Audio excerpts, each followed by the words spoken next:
Bonjour à Alexa. tous. Oui, bonjour.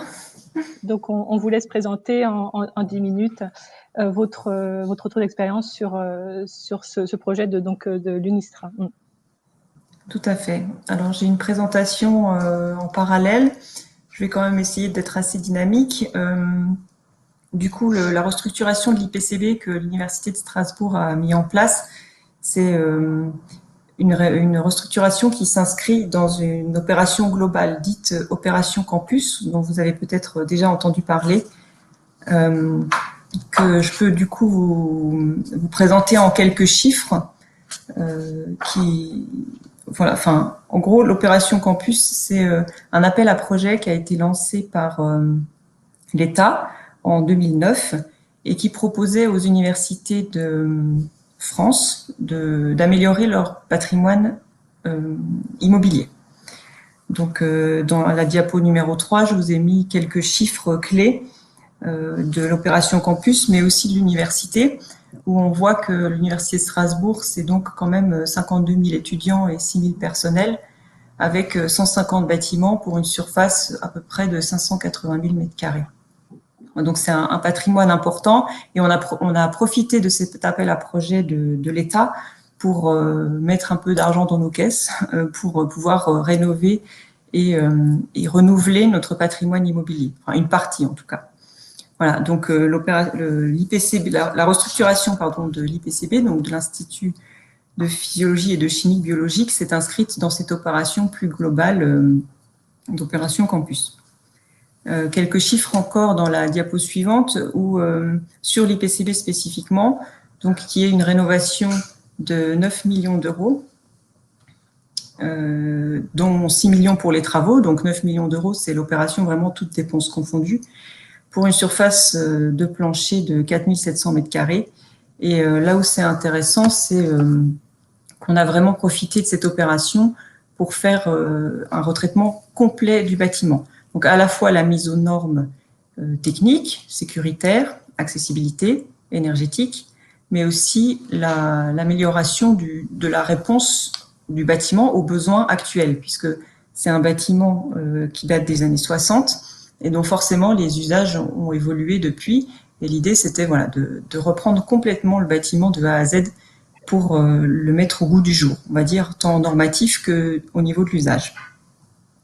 Alors pourquoi on a fait le choix d'une restructuration? Tout simplement parce que le bâtiment il est dans un emplacement assez central au niveau du campus, donc je vous ai mis un plan pour illustrer ce point-là.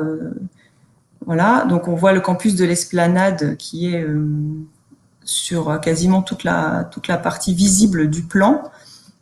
Et puis on a donc l'IPCB qui est vraiment, que j'ai entouré en rouge, qui est vraiment au centre de ce campus et qui se trouve à la croisée des deux axes principaux de ce campus de l'Esplanade, qui sont formés par la rue Descartes avec en plein axe la fac de droit au bout, et puis la rue Blaise Pascal qui est nord-sud. Et donc ce bâtiment de l'IPCB, il est très proche, comme je vous l'ai dit, de la fac de droit, mais en même temps, il n'était pas d'une qualité architecturale folle qui nécessitait un maintien absolu de son image. Et l'autre point, pourquoi on a décidé de restructurer et non pas de reconstruire, c'est qu'il a une orientation franche nord-sud, ce qui est assez pratique d'un point de vue traitement climatique. Donc voilà, c'était les atouts. Enfin, il n'y a pas que cela, mais c'était par rapport à l'emplacement.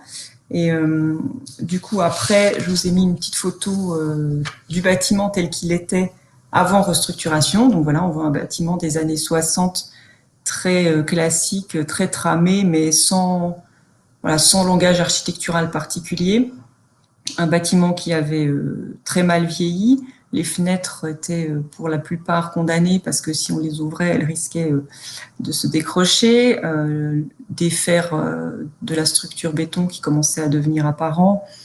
Voilà, du second œuvre vieillissant et, comme je le disais au préalable, plus du tout adapté aux usages actuels. Du coup, on a décidé, comme je vous l'avais dit, le fort potentiel. Donc ça, c'était les inconvénients, on va dire, du bâtiment tel qu'il était avant restructuration. Et par contre, il a quand même des points forts. Enfin, il avait, bon, il les a toujours. Ses points forts, c'est, comme je vous disais, donc l'orientation franche nord-sud des façades principales, mais aussi le fait qu'on est sur un bâtiment des années 60 avec une structure poteau-poutre. Donc très libre en fait à l'intérieur de le réaménager comme on en avait besoin. Et aussi un volume assez compact. Vous voyez, il est très long, mais il est quand même assez large avec une circulation centrale, des circulations horizontales, pardon, centrales, donc des locaux des deux côtés, et puis des cages d'escalier, des circulations verticales aux deux extrémités. Donc c'était un plan assez facile à retravailler pour l'adapter.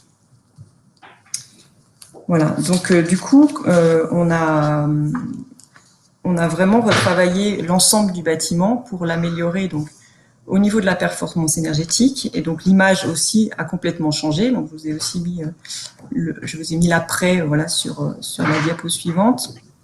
Donc ça change radicalement l'image du bâtiment. Donc on a revu complètement l'enveloppe, changé les fenêtres, isolé, changer le tout. Voilà, on a mis en place cette grille métallique devant pour la protection solaire.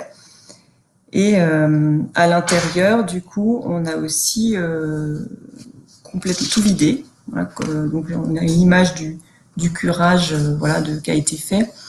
C'est en effet un moment particulier quand le bâtiment est vide, et ça vraiment cette trame et cette liberté dans la structure nous a vraiment permis d'améliorer l'usage de manière assez importante.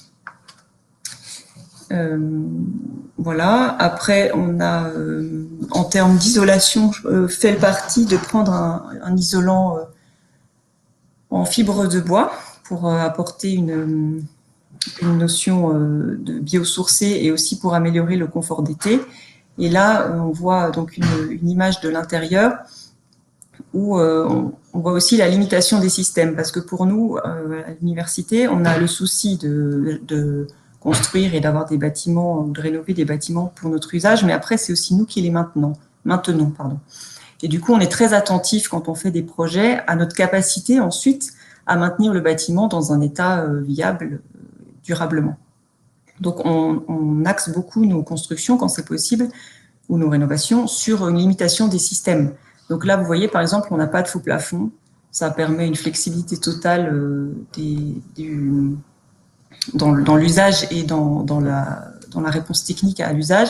On a cette fameuse grille métallique que vous avez vue préalablement sur la façade sud, qui est fixe. Du coup, on n'a pas de système de brise-soleil orientable ou d'autres systèmes actifs. On est plutôt sur un système passif, comme j'aime à le dire, parce que du coup, on n'a pas de problème de maintenance. On sait que cette grille, elle sera toujours là, et elle sera toujours en bon état, et elle fera toujours son office.